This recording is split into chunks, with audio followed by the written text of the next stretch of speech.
Hola doctora, compañeros, mi nombre es Suri Saray López López, formo parte del equipo número 3 que está a cargo del tema hígado, páncreas y vía biliar.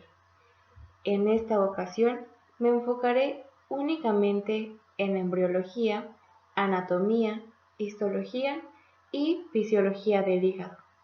Espero que esta presentación sea de su agrado. El hígado se encuentra debajo del diafragma y ocupa la mayor parte del hipocondrio derecho, parte del epigastrio y una pequeña parte del hipocondrio izquierdo. Esto es porque el hígado se extiende hacia la línea media del pezón izquierdo. Se va a encontrar cubierto por las costillas de la séptima a la onceava, a excepción de la región del epigastrio. El hígado se va a mover con los desplazamientos del diafragma y en bipedestación se va a encontrar incluso más inferior debido a la gravedad. El hígado es la masa de tejido glandular más grande del organismo y el órgano interno más voluminoso. De hecho, su peso varía entre 1.4 a 1.8 kilogramos en los hombres y de 1.2 a 1.4 kilogramos en las mujeres. Como vemos en el esquema, tiene un color pardo rojizo y se va a encontrar cubierto por una cápsula de tejido conjuntivo fibroso denominada cápsula de Gleason. Además, también va a estar cubierto por el peritoneo visceral, a excepción de las áreas en donde el hígado se adhiere directamente con el diafragma o con otros órganos. Dicha zona se le conoce como zona desnuda o área desnuda. El hígado también es considerado como una glándula mixta. Esto es porque lleva a cabo funciones tanto endocrinas como exócrinas. La función endocrina está representada por su capacidad para modificar la estructura y la función de muchas hormonas liberadas en otros órganos. Además, también tiene la capacidad de liberar diversas proteínas plasmáticas, vitaminas, glucosa y otras sustancias que se liberan hacia el torrente sanguíneo. Su función endocrina va a estar determinada por su capacidad de síntesis y liberación de bilis. Caemos en cuenta de que el hígado es un órgano que lleva a cabo una gran diversidad de funciones. Entre ellas destacan sus funciones vasculares, ya que, por ejemplo, funciona también como un almacén de hasta el 10% del volumen circulante de sangre. Además, lleva a cabo la filtración sinusoidal mediante el rol de las células de Kupffer, que posteriormente hablaré más de ellas. También destacan sus funciones metabólicas, ya que el hígado lleva a cabo el metabolismo de proteínas, grasas e hidratos de carbono. De la misma forma, destacan sus funciones secretoras y excretoras, ya que llevan a cabo funciones como la liberación de la bilis. El desarrollo del hígado comienza a principios de la cuarta semana de gestación y se forma a partir del endodermo del intestino primitivo anterior y del mesodermo esplácnico del tabique transverso. Entonces, durante este periodo, de la pared ventral, en la parte distal del intestino primitivo anterior, surge una pequeña evaginación, conocida como divertículo hepático o yema hepática. Y será precisamente esta prominencia el precursor del hígado, la vesícula biliar y las vías biliares. Esta yema hepática está conformada por células en rápida proliferación que penetran en el tabique transverso.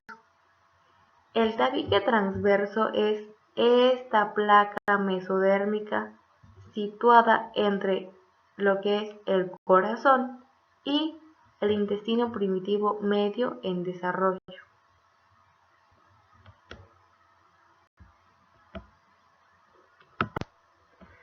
Debido a que el divertículo hepático está conformado por células de rápida proliferación, va a aumentar rápidamente de tamaño y se va a dividir en dos porciones, una craneal y mucho más grande, que corresponde al primordio hepático, y otra caudal más pequeña, que corresponde al primordio vesicular. Del primordio hepático se formarán el hígado, los conductos hepáticos y el colédoco, mientras que del primordio vesicular surgirán la vesícula biliar y el conducto cístico. Ahora, cuando el endodermo de la yema hepática empieza a crecer y penetra en el tabique transverso, las células son bipotenciales y se les conoce como hepatoblastos. Por lo tanto, al ser bipotenciales, van a tener la capacidad de diferenciarse en dos tipos celulares, ya sea en células epiteliales de los conductos biliares intrahepáticos o en los hepatocitos. Estas células que migran y penetran en el tabique transverso van a formar los cordones hepáticos, que prácticamente serán filas entrelazadas de hepatocitos que a su vez constituirán el parénquima hepático. Después, estos cordones de hepatocitos se van a anastomosar en los espacios alrededor de las venas vitelina y umbilical, y de esta forma van a formar los sinusoides hepáticos. Ahora, del proepicardio y del tabique transverso también se van a originar las células estrelladas.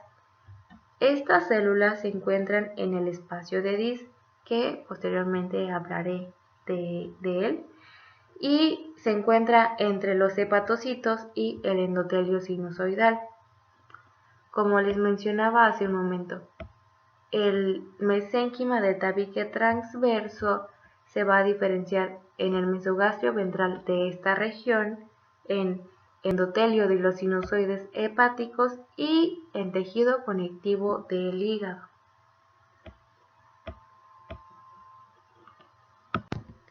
Después, todo el hígado se hace demasiado grande como para quedar contenido en el tabique transverso. Por lo tanto, penetra hacia el mesenterio ventral de la cavidad abdominal. Por ello, entre la quinta y la 10ª semana de gestación, cuando el hígado ha aumentado mucho de tamaño, va a ocupar la mayor parte de la cavidad abdominal. También, durante gran parte del desarrollo, el lóbulo derecho e izquierdo van a ser de similar tamaño y se van a ubicar en la línea media.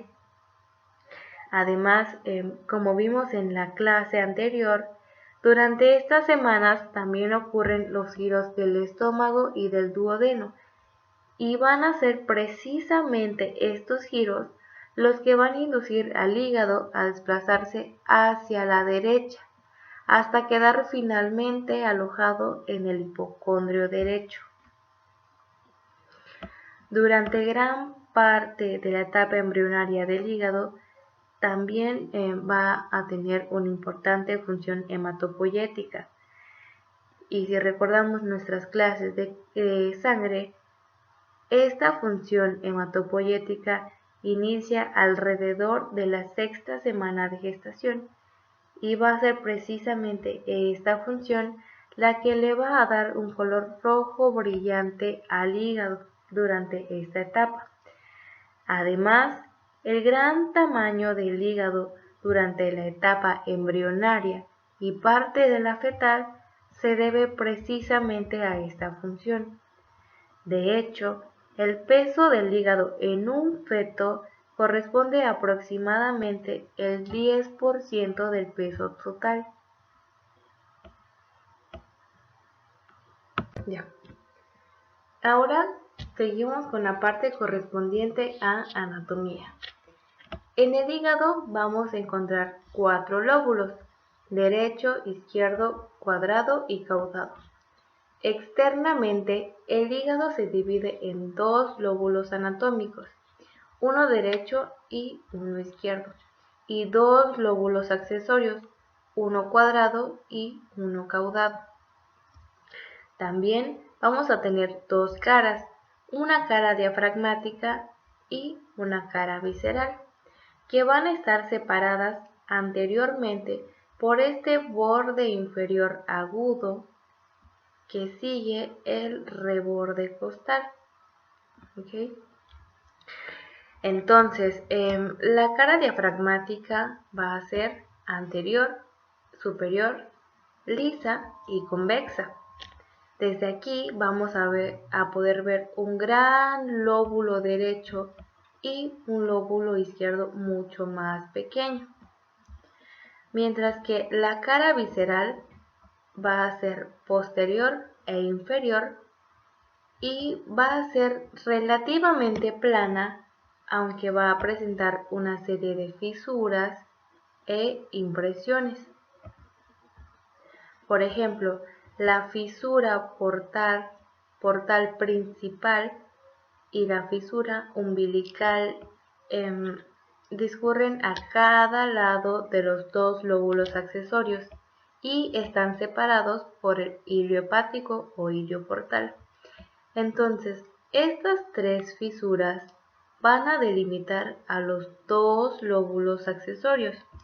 Así vamos a tener a un lóbulo cuadrado anterior e inferior y un lóbulo caudado posterior y superior. Ahora, vamos a centrarnos en la cara diafragmática. Como les dije, aquí vamos a encontrar un lóbulo derecho grande y un lóbulo izquierdo más pequeño. Van a estar separados por el ligamento falciforme. Este es una hoja del mesenterio que se extiende desde la superficie inferior del diafragma hasta la superficie superior del hígado, entre ambos lóbulos anatómicos. Y este ligamento contribuye a sostener al hígado en la cavidad abdominal. Ahora, en el borde libre del ligamento falciforme encontramos el ligamento redondo. Este también le brinda sostén al hígado, anclándolo al diafragma y a la pared abdominal. Pero a diferencia de otros ligamentos del hígado, este es un cordón fibroso remanente de la vena umbilical del feto y se conecta desde el ombligo hasta el borde anterior del hígado en la fisura umbilical. Ahora, en la cara diafragmática va a estar cubierta por peritoneo, excepto en la parte más posterior correspondiente al área desnuda, que visto desde la cara visceral corresponde a toda esta zona de aquí. Entonces, esta área desnuda va a estar delimitada por los ligamentos coronarios. Estos ligamentos coronarios se van a encontrar en la parte superior del hígado, son estos de aquí. Va a haber uno derecho y uno izquierdo. Estos ligamentos consisten en una hoja anterior o superior y una hoja posterior o inferior, y se van a prolongar a ambos lados con el ligamento triangular derecho y con el ligamento triangular izquierdo respectivamente. También la hoja anterior se continúa hacia la izquierda con la hoja derecha del ligamento falciforme y con la hoja posterior se continúa con la hoja derecha del omenто menor. Entonces, los ligamentos triangulares, que van a ser este de aquí, este es el derecho y este es el izquierdo, van a estar situados visto desde una cara visceral. El ligamento derecho va a estar situado en el extremo derecho del área desnuda y va a estar formado por la extensión de las hojas anterior y posterior del ligamento coronario. Ahora, en el vértice, es decir, en este extremo izquierdo del hígado, la hoja anterior y posterior de la parte izquierda del ligamento coronario se encuentran y forman el ligamento triangular. Este ligamento va a tener como función unir la parte posterior del borde superior del lóbulo izquierdo al diafragma y, como les mencioné, una hoja anterior se continúa con la hoja derecha del ligamento falciforme.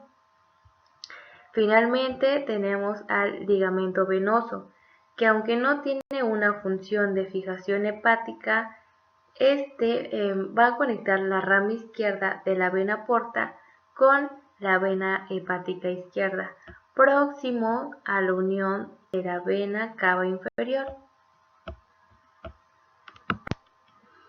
Si nos centramos en este caso en la cara visceral, vemos que también se va a encontrar cubierta por peritoneo, de nuevo a excepción del área desnuda y de la fosa de la vesícula biliar y del ilio portal o ilio hepático.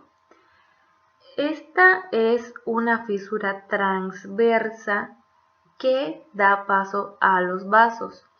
Con vasos me refiero a la vena porta hepática, a la arteria hepática propia y los vasos linfáticos. Asimismo, también va a dar paso al plexo nervioso y conductos hepáticos, y todos estos van a entrar y salir del hígado a través de esta fisura. A diferencia de la cara diafragmática, que es lisa, la cara visceral presenta numerosas fisuras e impresiones por el contacto con otros órganos. Por ejemplo, y les vuelvo a repetir, vamos a encontrar dos fisuras orientadas sagitalmente, que van a estar unidas por el porta hepático o ilio portal, y juntas, es decir, estas tres, van a formar una letra como de H. ¿Sí la ven? Entonces, la fisura portal principal, también llamada sagital derecha, es el surco continuo formado anteriormente por la fosa de la vesícula biliar, es decir, esta región de aquí, y posteriormente por el surco de la vena cava inferior, esta región de aquí. La fisura umbilical, también llamada sagital izquierda, es el surco continuo formado anteriormente por la fisura del ligamento redondo y posteriormente por la fisura del ligamento venoso.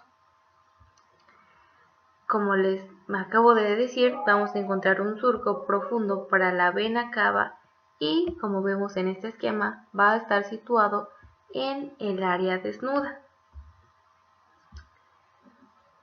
Además de estas fisuras que les acabo de mencionar, en el hígado también vamos a encontrar numerosas impresiones que reflejan las relaciones del hígado con otros órganos.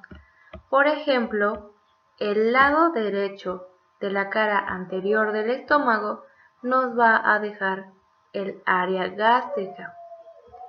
La porción del duodeno nos va a dar el área duodenal.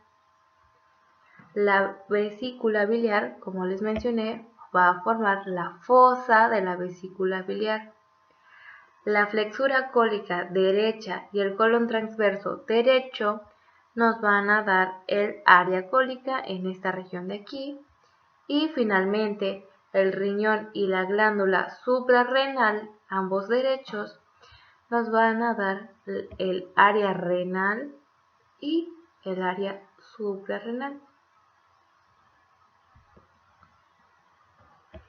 Ahora, en este corte histológico podemos apreciar lo que les he venido diciendo desde hace rato.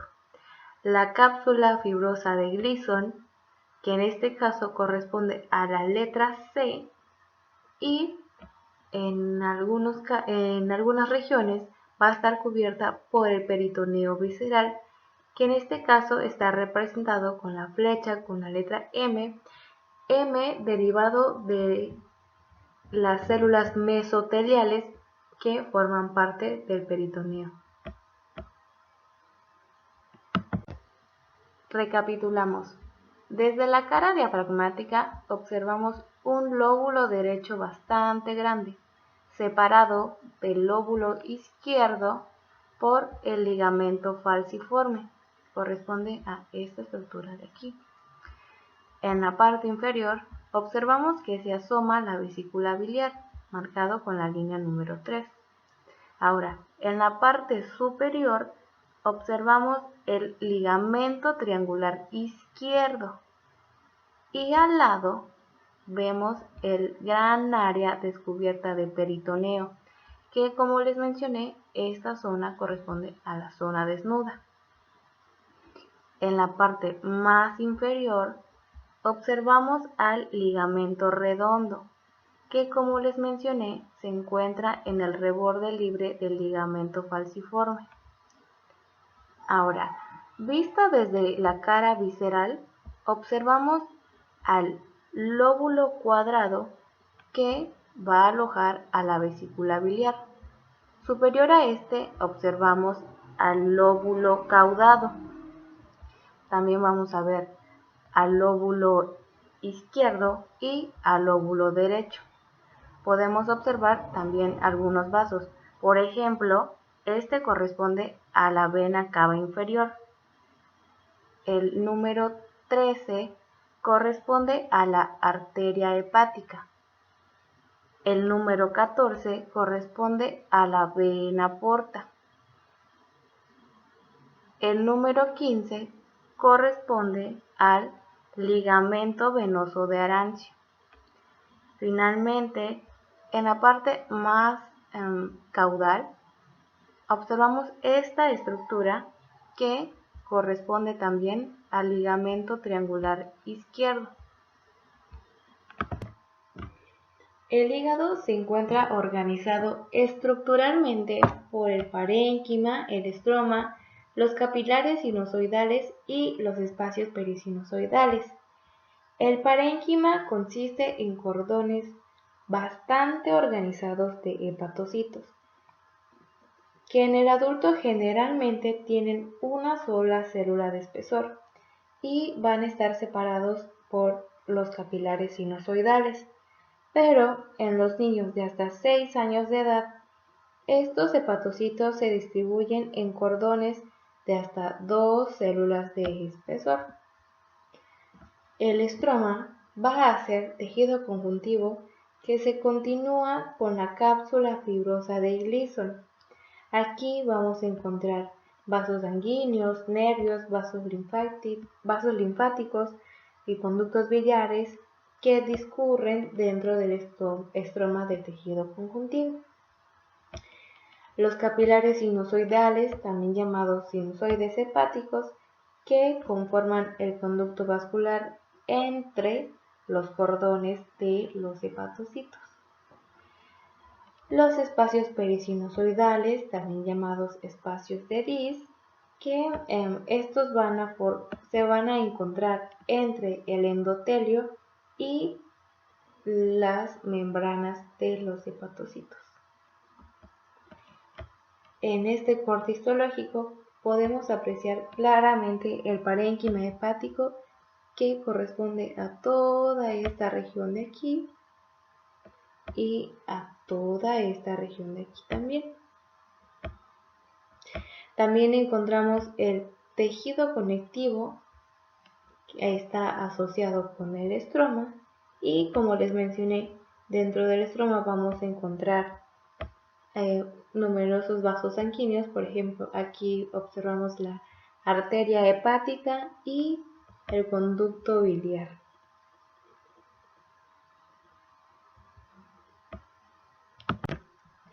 El parénquima hepático está constituido por los hepatocitos.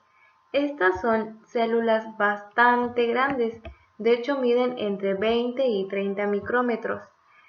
Tienen una forma poligonal y conforman alrededor del 80% de la población celular del hígado. Principalmente van a tener un solo núcleo, que también va a ser bastante grande y esferoide. Además, va a ocupar el centro de la célula. Aunque en muchos de los hepatocitos, estos van a ser binucleados. Fuera de esto, en cada núcleo o núcleos van a haber 2 o más nucleolos que también van a estar bastante desarrollados. Ahora, los hepatocitos tienen una vida relativamente larga para ser células asociadas con el sistema digestivo. Su vida media se va a encontrar entre unos 5 meses. Además, tienen una gran capacidad de regeneración cuando el tejido hepático se pierde por procesos hepatotóxicos, enfermedades o cirugía. El citoesqueleto de las células va a estar conformado por microfilamentos, microtúbulos y filamentos intermedios de citoqueratina. También vamos a encontrar una diversidad de organelos, por ejemplo mitocondrias, retículo endoplasmático rugoso o liso, aparato de Golgi, lisosomas y peroxisomas. Y cada uno de estos organelos va a llevar a cabo funciones vitales para los hepatocitos. Por ejemplo, las mitocondrias participan en la fosforilación oxidativa y en oxidación de ácidos grasos. El retículo endoplasmático rugoso se va a encargar de la síntesis de albúmina, de fibrinógeno y diversas proteínas mediadoras de acciones inflamatorias y de proteínas de la coagulación sanguínea. El retículo endoplasmático liso va a funcionar como un depósito de glucógeno. También va a llevar a cabo la glucogenólisis, la deyodación de tiroxina, la síntesis de colesterol y de ácidos biliares. También se va a encargar del metabolismo de lípidos, de sustancias liposolubles, de esteroides y de algunos fármacos como el alcohol y el tabaco.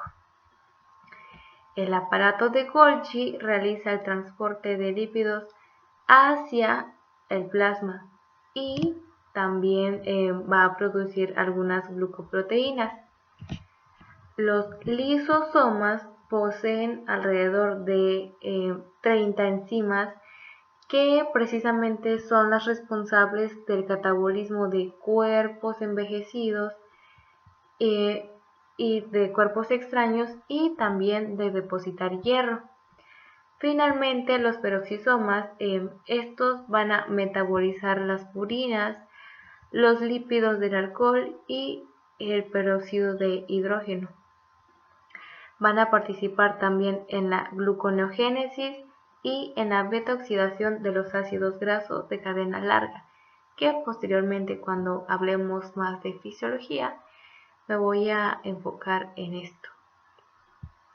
Ahora, los hepatocitos van a formar estructuras tridimensionales denominadas láminas o cordones hepáticos, que también nos pueden encontrar con este nombre de cordón, aunque sinceramente ese término no es del todo correcto debido a que hace una suposición de una estructura bidimensional y esto no es lo que sucede.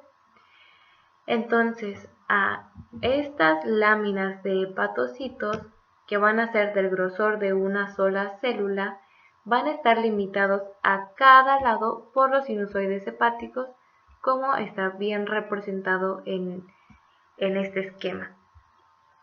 Además, van a haber unos surcos en la membrana plasmática entre hepatocitos adyacentes que van a formar los canalículos biliares, y va a ser aquí en donde los hepatocitos secreten la bilis.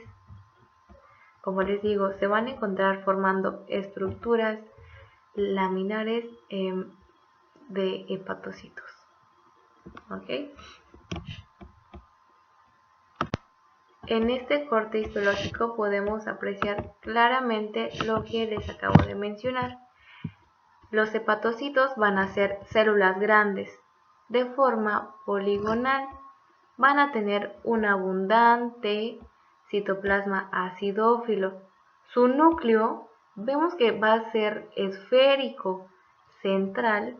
También va a ser bastante grande, de hecho va a ocupar entre el 20 y el 25% del tamaño de la célula, y también pueden tener uno o dos núcleos, como les he estado diciendo, y de hecho se calcula que el 25% de los hepatocitos son binucleados y el 75% restante van a ser mononucleados.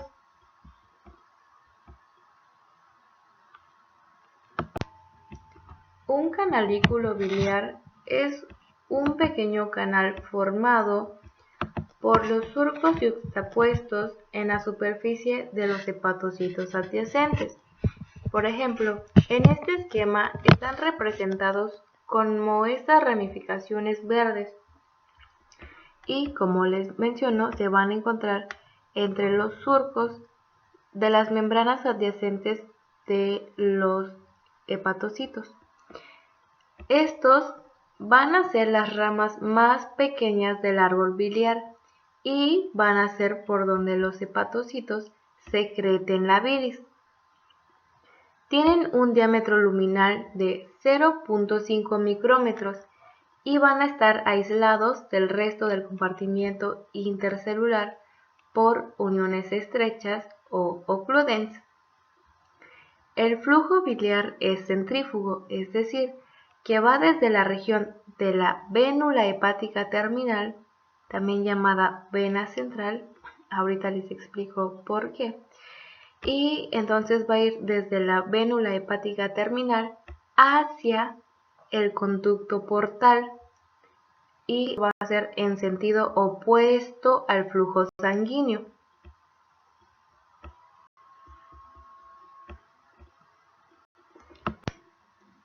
Ahora tenemos al estroma. Este va a ser tejido conjuntivo que se continúa con la cápsula fibrosa de Gleason desde que éste penetra en el hilio hepático, y va a ser a partir de aquí que se extiende todo el árbol de tejido conjuntivo que se va a ramificar por todo el tejido hepático. Como sabemos, el estroma proporciona sostén interno, en este caso al hígado. Además, va a ser gracias al tronco y a las ramas de este árbol de tejido conectivo que va a proporcionar un medio en el cual las ramas de la vena porta, la arteria hepática, el conducto biliar, así como los vasos linfáticos suelen ser contenidos. También va a ser gracias a estos que todos estos vasos pueden distribuirse por todas partes del hígado. En este corte histológico podemos apreciar la cápsula fibrosa de Gleason, que corresponde a la flecha con el número 1, y vemos cómo se continúa para formar el estroma hepático. Y como les mencionaba, dentro del estroma se van a alojar vasos sanguíneos, nervios, vasos linfáticos y conductos biliares. Por ejemplo, en este corte histológico vemos un conducto biliar que corresponde a esta área de aquí y la arteria hepática, que es esta otra región de aquí. También vemos el tejido conectivo que corresponde al estroma hepático.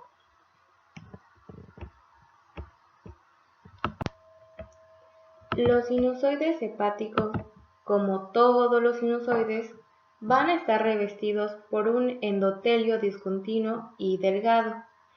También van a tener una lámina basal discontinua, es decir, que le van a hacer falta grandes áreas. También van a tener fenestraciones grandes, sin diafragma en las células endoteliales.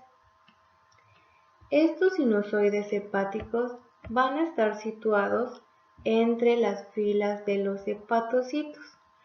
En este esquema están representados como todas estas ramificaciones azules, que, les comento otra vez, van a estar situados entre las filas de hepatocitos. ¿Okay? Entonces, los sinusoides hepáticos van a recibir sangre oxigenada de las ramas de la arteria hepática y esto corresponde a aproximadamente un 20-25%, mientras que el 75 a 80% restante llega a partir de la sangre cargada de nutrientes que conduce la vena porta hepática, que a su vez es procedente de todo el tubo digestivo y del vaso. Ahora, en los sinusoides la sangre fluye de forma centrípeta hacia la vena central. Hace un momento les mencioné que el flujo biliar era de forma centrífuga, desde la vena central hacia el conducto portal. Pues el flujo sanguíneo va a ser contrario, va hacia la vena central. El flujo sanguíneo es centrípedo y el flujo biliar es centrífugo. Entonces, esta vena central, también llamada vena centrolobulillar, es llamada así debido a su disposición central en el lobulillo clásico hepático.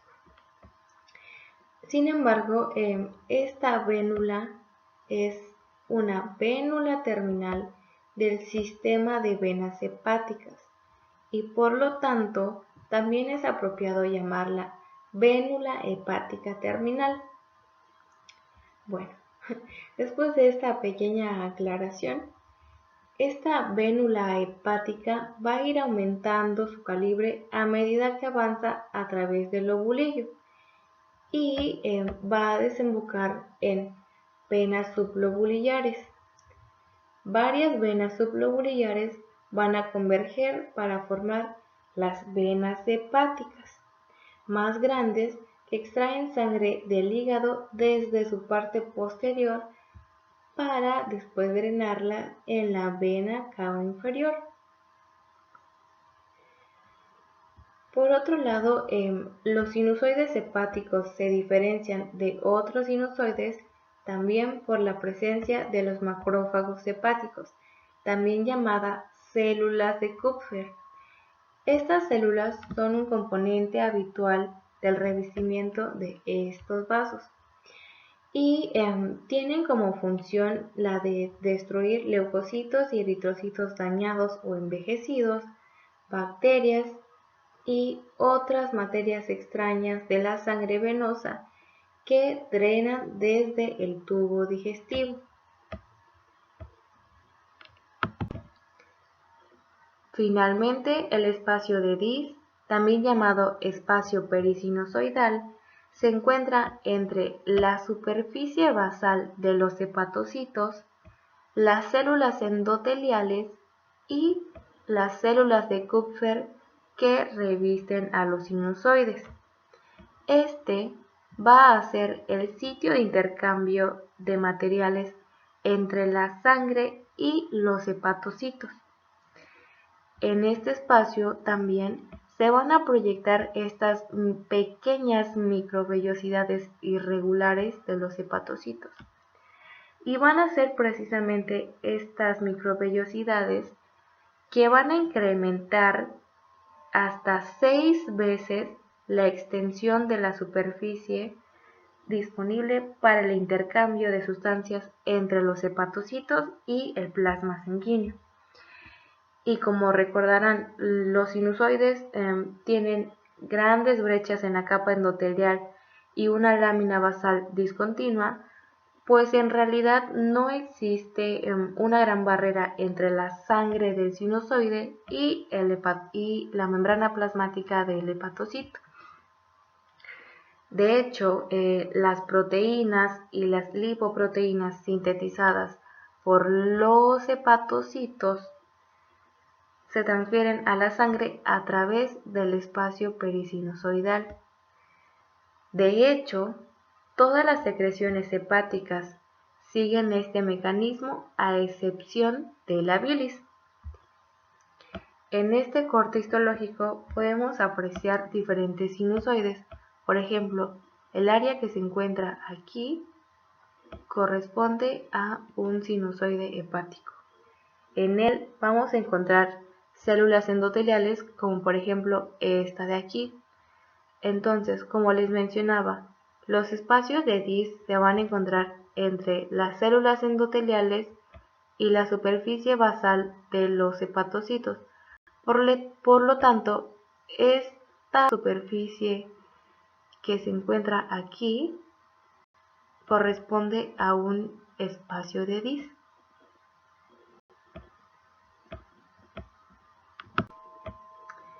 Ahora espero que con este corte histológico quede más claro todo lo que les acabo de mencionar.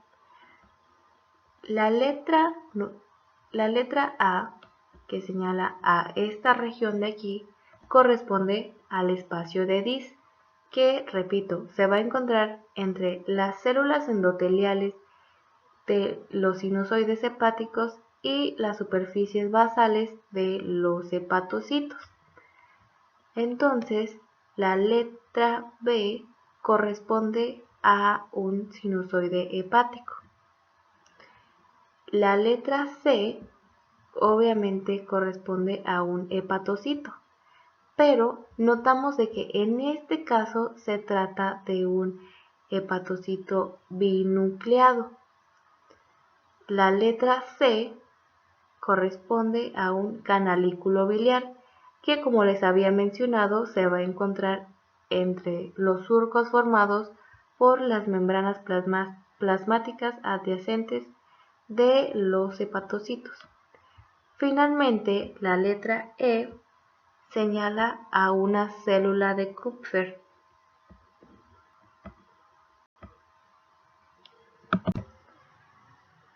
Antes de continuar con la irrigación hepática, primero hay que hacer un pequeño paréntesis en los segmentos quirúrgicos del hígado. Para ello, este órgano va a tener 8 segmentos. El segmento número 1 corresponde al lóbulo caudado. Los restantes, es decir, del segmento 2 al 8, se van a formar a partir de 3 divisiones.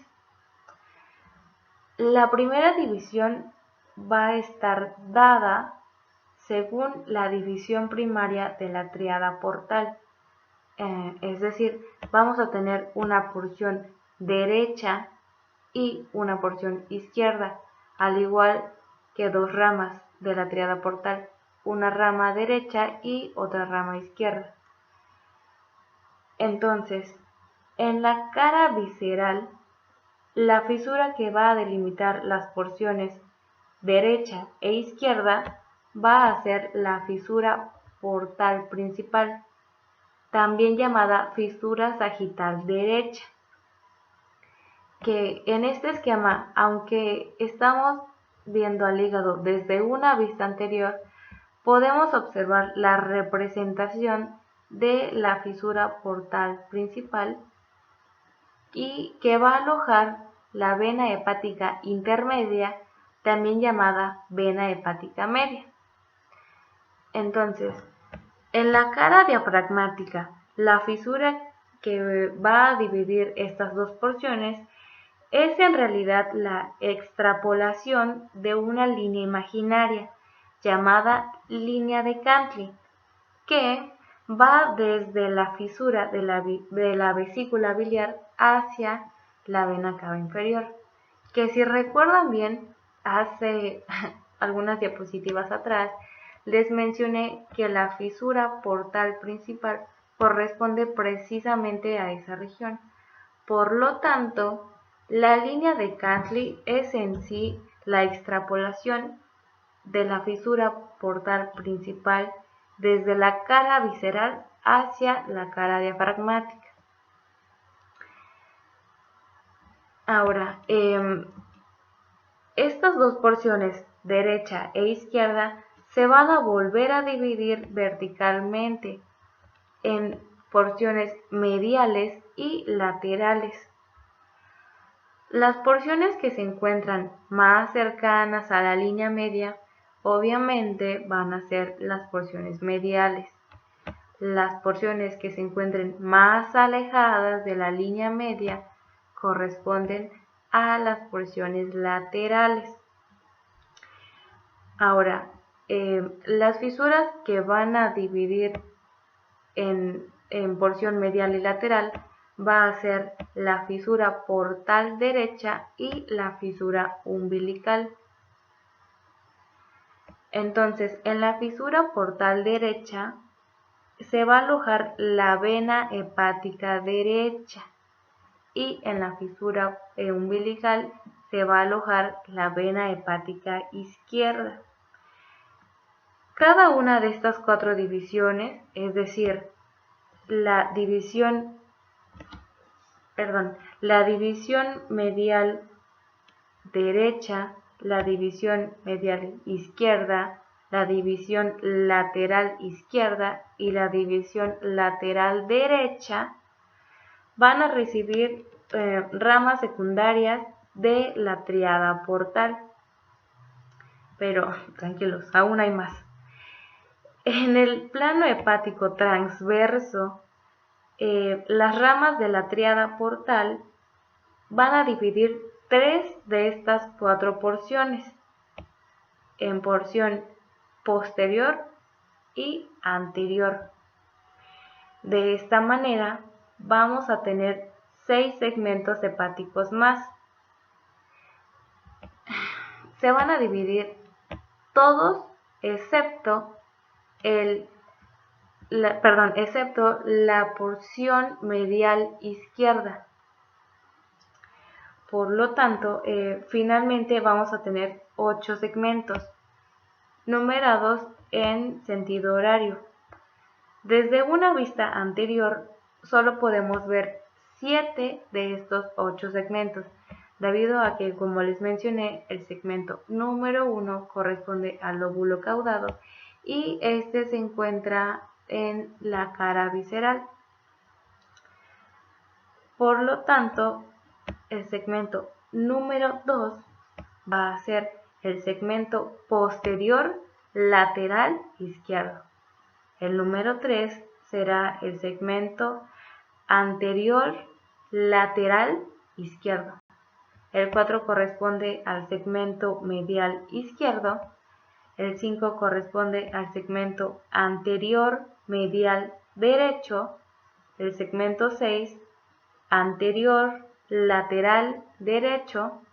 El 7 el segmento posterior lateral derecho y finalmente el 8 segmento posterior medial derecho. Como les decía, en la cara visceral, la división entre las porciones hepáticas derecha e izquierda va a ser la fisura portal principal, también llamada fisura sagital derecha, que corresponde a esta de aquí indicada con línea punteada. Mientras que en la cara diafragmática esto se va a delimitar gracias a la línea de Cantley, que como les mencioné va a ir desde la incisura del surco para la vesícula biliar hacia el surco de la vena cava inferior. Por lo tanto, en la cara diafragmática vamos a encontrar del segundo al octavo segmento, numerados en sentido horario, mientras que en la cara visceral vamos a encontrar al segmento número 1, que de nuevo repito, corresponde al lóbulo caudado.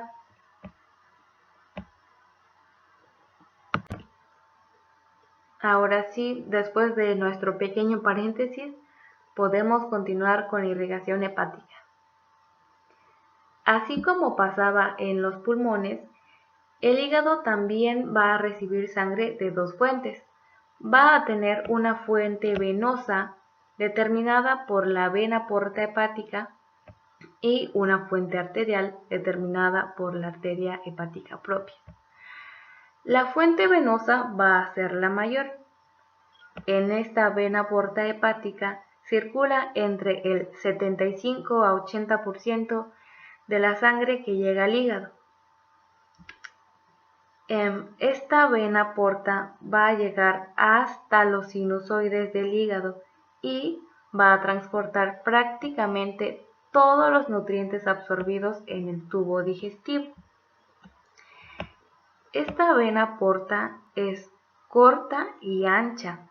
Está formada por las venas mesentérica superior y esplénica, posterior al cuello del páncreas, y asciende anterior a la vena cava inferior, que en este esquema está representado por esta estructura. De igual forma encontramos a las venas hepáticas. Estas también son llamadas venas suprahepáticas para poder distinguirlas de la vena porta hepática. Entonces, estas venas van a estar encargadas de transportar la sangre desoxigenada de los lóbulos derecho e izquierdo hacia la vena cava inferior. Entonces, por otro lado, vamos a tener a la fuente arterial, que como les dije va a ser menor, va a transportar entre el 20 y el 25% de la sangre que recibe el hígado. Y esta arteria hepática propia se distribuye inicialmente por las estructuras extraparenquimatosas, en particular por los conductos biliares. Ahora, esta arteria hepática propia es en sí una arteria que se origina en la arteria hepática común y que va a presentar dos ramas terminales, la arteria hepática derecha y la arteria hepática izquierda. Ahora, tanto la vena porta hepática como la arteria hepática propia van a formar parte de la tríada portal, pero a nivel del porta hepático, estos vasos se van a dividir en ramas derecha e izquierda, que como les mencioné hace un momento, estas ramas primarias van a irrigar las porciones derecha e izquierda respectivamente. Entonces, dentro de cada porción, las ramificaciones secundarias de la vena porta hepática y de la arteria hepática propia van a irrigar las divisiones mediales y laterales de ambos lóbulos, de ambas divisiones. Ok, entonces, después de esto, 3 de estas 4 ramas secundarias se van a volver a dividir y para finalmente irrigar de manera independiente 7 de los 8 segmentos hepáticos.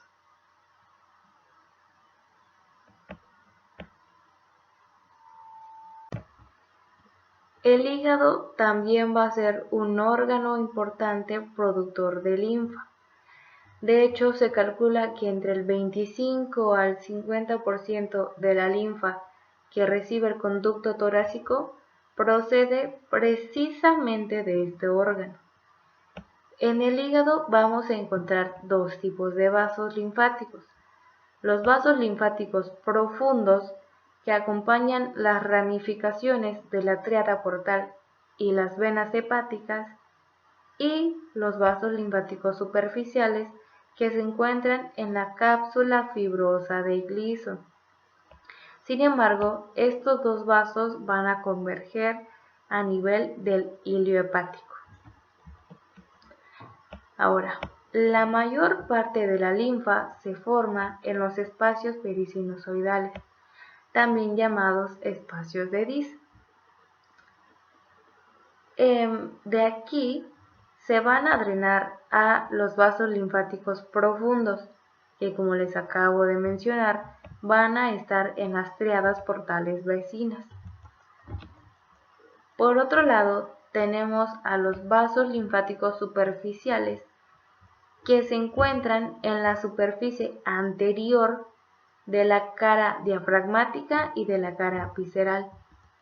Estos drenan en los nódulos linfáticos hepáticos, que en el esquema corresponden a estos de aquí. ¿Okay?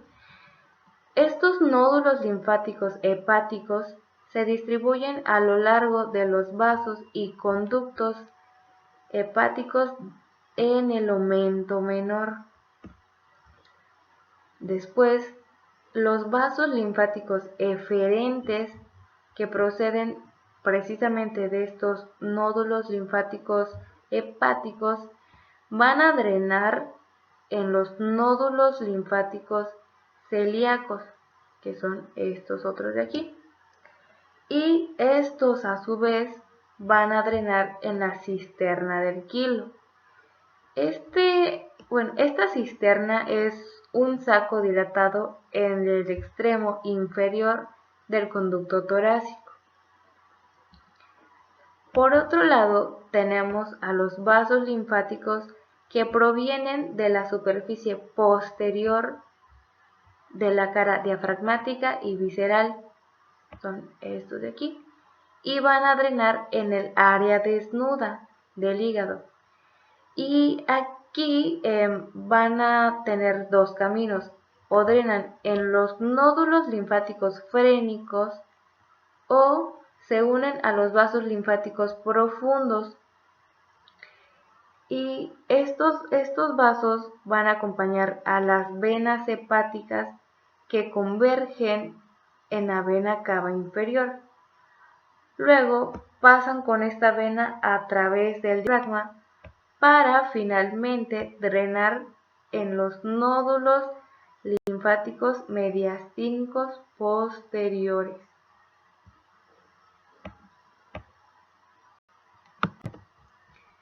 El hígado está inervado tanto por fibras parasimpáticas como fibras simpáticas del sistema nervioso autónomo. Los nervios van a ingresar por el hilio hepático y se van a ramificar por todo el hígado siguiendo a los conductos portales. Por lo tanto, los vasos y conductos biliares van a estar acompañados por estas fibras nerviosas. Como tal, la inervación del hígado está dada por el plexo hepático, que es la rama principal del plexo celíaco. Este plexo hepático está constituido por fibras simpáticas procedentes del plexo celíaco y por fibras parasimpáticas anterior y posterior del tronco vagal. ¿Ok? Entonces, las fibras simpáticas van a inervar a los vasos sanguíneos y su estimulación produce un incremento en la resistencia vascular, la disminución del volumen sanguíneo hepático y un aumento súbito de la concentración de glucosa. Mientras que con las fibras parasimpáticas se piensa que también pueden inervar a los vasos sanguíneos, pero su estimulación produciría la captación de la glucosa.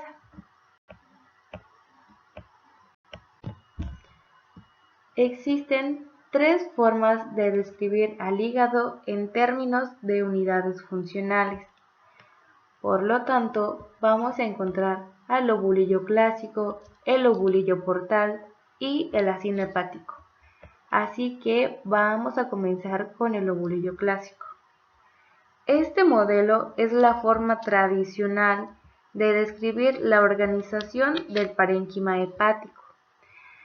Se fundamenta en la distribución de las ramas de la vena porta y de la arteria hepática dentro de este órgano, así como en el trayecto que sigue la sangre para irrigar finalmente a los hepatocitos. Según este modelo, cada lobulillo va a tener forma como si fuera un hexágono, en el que las filas de los hepatocitos van a estar separadas por el sistema de sinusoides hepáticos. Según este modelo, cada lobulillo va a medir de 2 por 0.7 o 1 milímetros y en el centro vamos a encontrar una vénula relativamente grande que, como les explicaba, se trata de la vénula hepática terminal, pero como se encuentra en el centro del lobulillo clásico, también es llamada vena central o vena centrolobulillar. Entonces, en esta vena central van a desembocar todos los sinusoides hepáticos. Ahora, los cordones de hepatocitos irradian desde esta vena central hacia la periferia del lobulillo, al igual que los sinusoides. En los ángulos externos de cada hexágono vamos a encontrar las áreas portales, también conocidas como espacio portal, que consisten en tejido conjuntivo del estroma, que finalmente se va a continuar con la cápsula fibrosa de Gleason. Estos espacios portales se caracterizan por la presencia de una rama de la arteria hepática, una rama de la vena porta y un conducto biliar. En este corte histológico lo podemos apreciar claramente. Les repito, la tríada portal va a estar conformada por una rama de la vena porta, una rama de la arteria hepática y un conducto biliar. Estos se van a encontrar en el espacio portal, que está conformado por tejido conjuntivo. Ok, entonces, este modelo se basa en la descripción del hígado de cerdos adultos. En realidad, en el ser humano resulta muy difícil encontrar estos lobulillos en forma de hexágono, pues bien definidos y rodeados de gruesas capas de tejido conectivo. Nuestro siguiente modelo es el lobulillo portal. Este enfatiza la función exocrina principal del hígado, que, si recuerdan bien, se trata de la secreción de bilis. Por lo tanto, el eje morfológico en el lobulillo portal es el conducto biliar de la tríada portal de los lobulillos clásicos.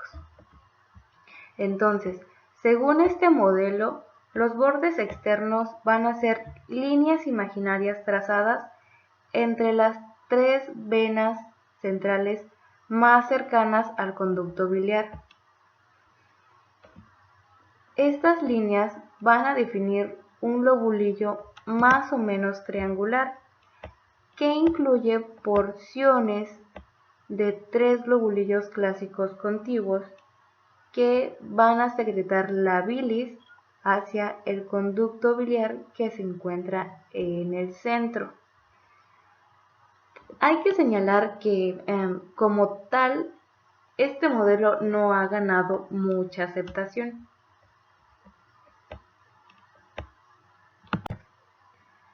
Finalmente tenemos al acino hepático. Este modelo es la unidad funcional más pequeña del parénquima hepático, aunque en los últimos años se le ha considerado la unidad estructural y funcional preferida del hígado. Según este modelo, cada acino va a tener una forma más o menos romboidal, por lo tanto va a tener dos ejes, uno menor y otro mayor. El eje menor está definido por las ramas de la tríada portal que siguen el límite entre dos lobulillos clásicos adyacentes, mientras que el eje mayor va a estar delimitado por dos líneas imaginarias trazadas entre las dos venas centrales más cercanas a este eje menor.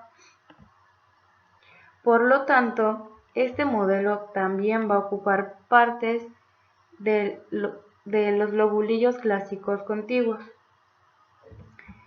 Los hepatocitos en cada acino se van a encontrar dispuestos en tres zonas que van a rodear al eje menor, pero no van a tener límites definidos entre una y otra. Así que vamos a tener a la zona número 1, que corresponde a la zona más cercana al eje menor y a la periferia de los lobulillos clásicos. La irrigación de esta zona proviene de la vena porta y de la arteria hepática. Las células de esta zona van a ser las primeras en recibir sangre oxigenada con nutrientes y con toxinas. Por lo tanto, van a ser las primeras en captar glucosa, las primeras en mostrar alteraciones morfológicas después de la exposición a toxinas o a una obstrucción en los conductos biliares. Vamos a encontrar a la zona número 3. Esta corresponde a la más lejana al eje menor, pero la más cercana a la vena hepática terminal. Esta zona también corresponde al centro del lobulillo clásico que rodea la vena central. Ahora, las células de esta zona van a ser las últimas en mostrar los efectos de la obstrucción biliar o la exposición a toxinas, pero van a ser las primeras en mostrar los efectos del deterioro de la circulación y también van a ser las primeras en mostrar la evidencia de acumulación de grasas. Por último, vamos a tener a la zona número 2, que se encuentra entre la zona 1 y la zona 3. Las células de esta zona van a tener características tanto estructurales como funcionales parecidas a la zona 1 y a la zona 3.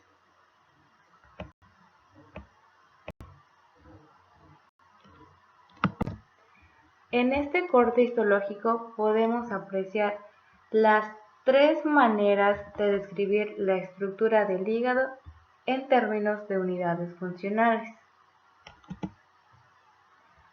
Encontramos al lobulillo portal con su forma triangular y, como les comentaba, en el centro vamos a ver a la tríada portal y en cada esquina de este triángulo formado se van a encontrar las venas centrolobuliares o venas centrales. También encontramos al acino hepático, su eje menor definido por dos triadas portales y su eje mayor definido por dos venas centrolobuliares.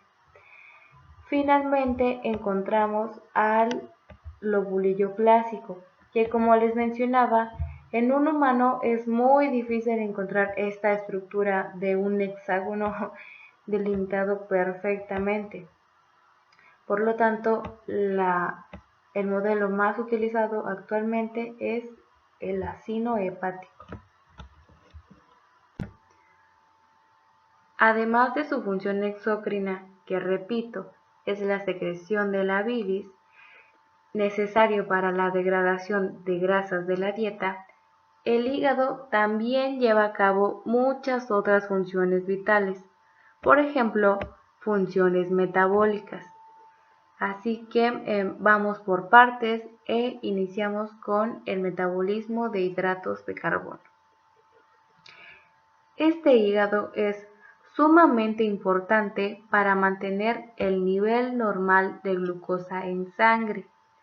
Por ejemplo, funciona también como un depósito de glucógeno y cuando el nivel de glucosa en sangre empieza a bajar, el hígado es capaz de degradar este glucógeno almacenado, convertirlo en glucosa para después liberarlo a la sangre y de esta forma elevar los niveles de glucosa.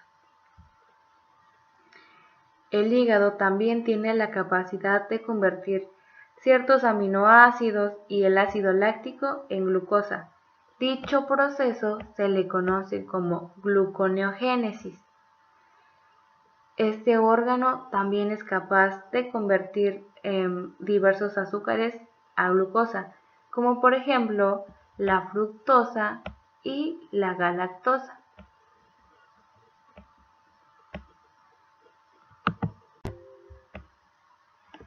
El hígado también participa en el metabolismo de lípidos.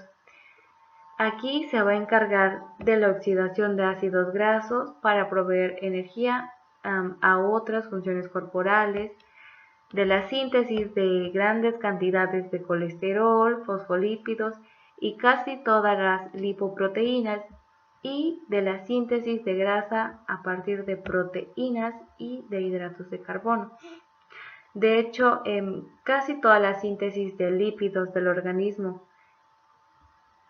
a partir de hidratos de carbono y de proteínas tiene lugar en el hígado. Ahora, hay que señalar que para que se pueda extraer energía de las grasas neutras, primero se tienen como que cortar en glicerol y ácidos grasos. Luego se rompen estos ácidos grasos mediante la oxidación beta en radicales de 2 carbonos y de esta forma van a formar la acetilcoenzima A. Esta a su vez se va a oxidar en el ciclo del ácido cítrico para después liberar cantidades ingentes de energía.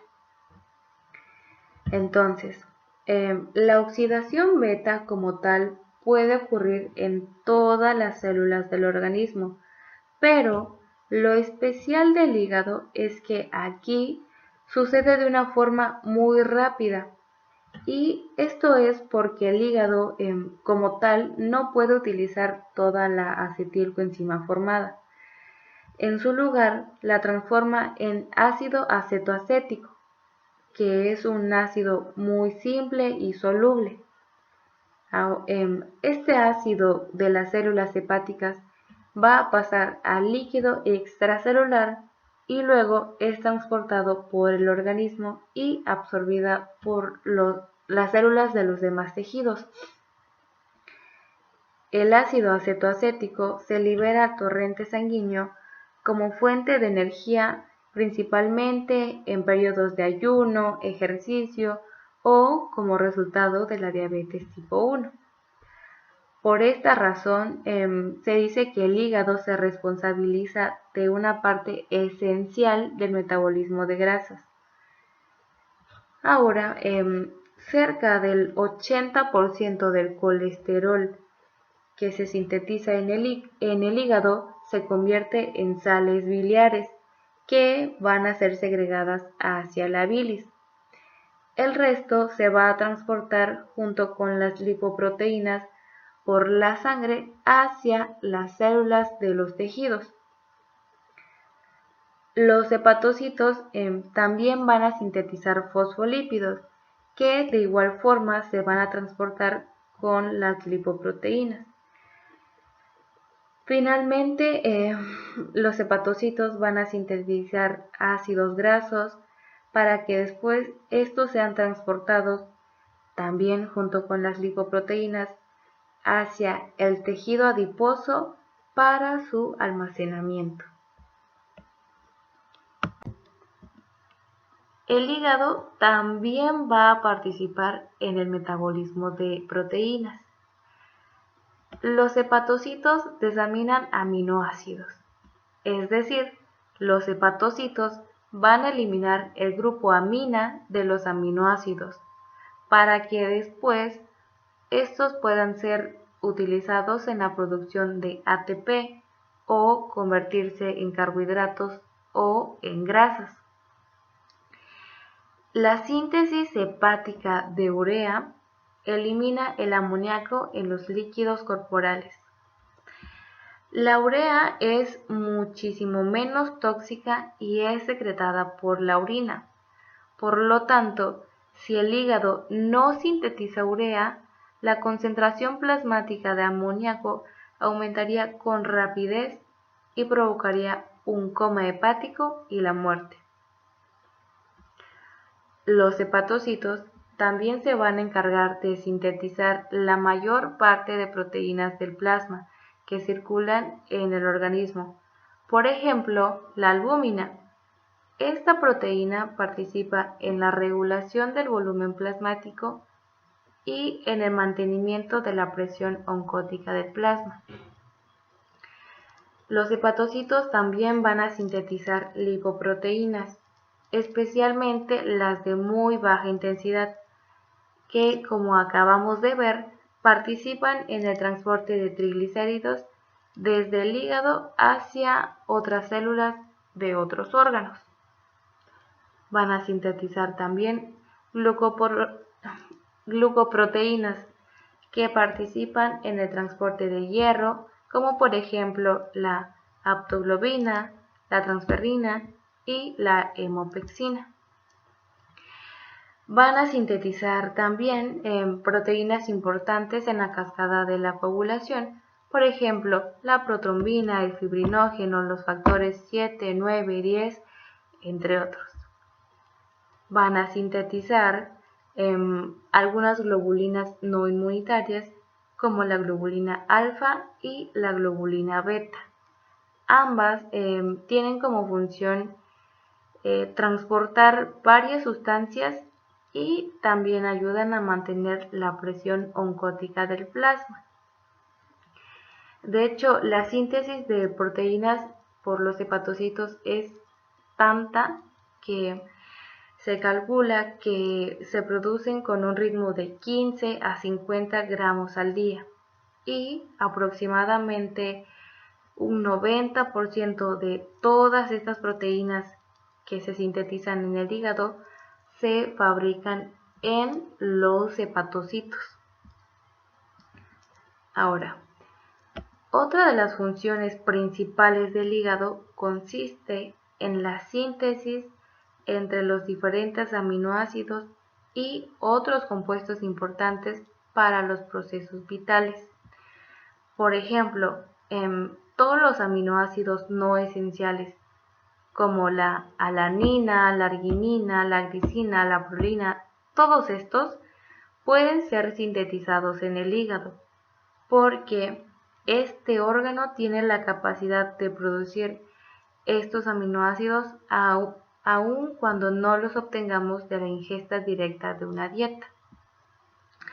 Pero para que se lleve a cabo esta función, el hígado primero tiene que sintetizar un cetoácido que va a tener una composición química igual a la del aminoácido formado, a excepción de un oxígeno.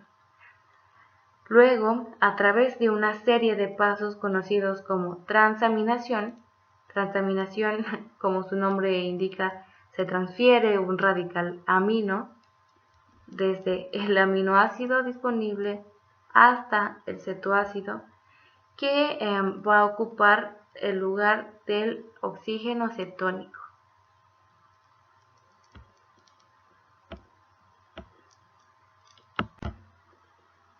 Por si esto no fuera suficiente, el hígado va a llevar a cabo muchas otras funciones más. Por ejemplo, además de funcionar como un almacén de glucógeno, el hígado también tiene la capacidad de almacenar ciertas vitaminas liposolubles como la vitamina A, B12, D, E y K.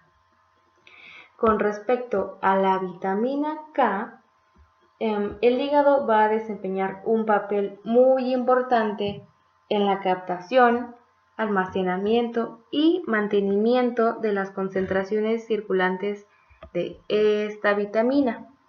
De hecho, se dice que la vitamina A se puede llegar a almacenar en grandes cantidades suficientes como para prevenir su carencia hasta 10 meses.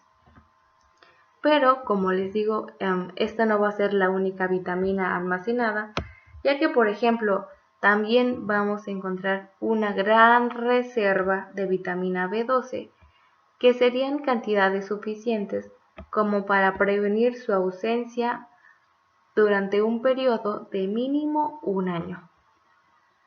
Ahora, la vitamina D, a diferencia de la vitamina A y la vitamina B12, no se va a almacenar en el hígado, pero este órgano va a tener como función convertir la vitamina D3 en calcifediol. El calcifediol es una prohormona que en los riñones se convierte en calcitriol, la forma activa de la vitamina D, y también la forma predominante en la circulación sanguínea. Ahora, la vitamina E se transporta al hígado en kilomicrones y se va a unir a la proteína de transferencia llamada tocoferol alfa. Estos kilomicrones no son más que lipoproteínas que van a tener como función transportar lípidos procedentes de la dieta hasta el hígado y otros tejidos. Entonces, la vitamina E es un antioxidante que protege las membranas celulares del deterioro por la liberación de radicales libres que contienen oxígeno. Finalmente, la vitamina K, como bien vimos en clases de coagulación, va a ser muy importante para la síntesis hepática de los factores de coagulación, que si recuerdan eran 2, 7, 9, 10, y de algunos anticoagulantes naturales como la proteína C y S. Ahora, el hígado también va a ser un órgano clave para el suministro, almacenamiento, metabolismo y excreción de hierro. Ya que, por ejemplo, si se separa hierro de la hemoglobina de los eritrocitos circulantes en la sangre, la mayor parte de este hierro se almacena en el hígado en forma de ferritina. Esto sucede porque las células hepáticas contienen grandes cantidades de apoferritina. Esta es una proteína que se une al hierro de forma reversible. Por lo tanto, cuando el organismo tiene cantidades muy altas de hierro, las combina con apoferritina para formar así la ferritina. Por el lado contrario, Si el hierro de los líquidos corporales circulantes es muy bajo, la ferritina libera el hierro. Ahora, el hígado también va a participar en la excreción de bilirrubina. La bilirrubina no conjugada, que deriva del grupo hemo de los eritrocitos envejecidos, es absorbida por las membranas de los hepatocitos desde la sangre y posteriormente es secretada hacia la bilis. Ahora, el hígado también tiene una capacidad impresionante para modificar la acción de algunas hormonas liberadas por otros órganos. Por ejemplo, con la tiroxina, que si recordamos nuestras clases de Morfo 1, es secretada por la glándula de la tiroides como tetraiodotironina, pues el hígado se va a encargar de convertirla a su forma activa, que es la triiodotironina. Ahora, con respecto a la hormona GH o hormona de crecimiento, secretada por la hipófisis, su acción va a estar estimulada por el factor de crecimiento insulínico de tipo 1 y este es producido por el hígado. Ahora, el hígado junto con los riñones también van a ser muy importantes para la degradación de insulina y glucagón, ambas hormonas secretadas en el páncreas. Finalmente, el hígado también va a participar en la desintoxicación de algunas sustancias como el alcohol y también tiene la capacidad de secretar fármacos como la penicilina, la eritromicina y las sulfanamidas, enviándolas hacia la bilis.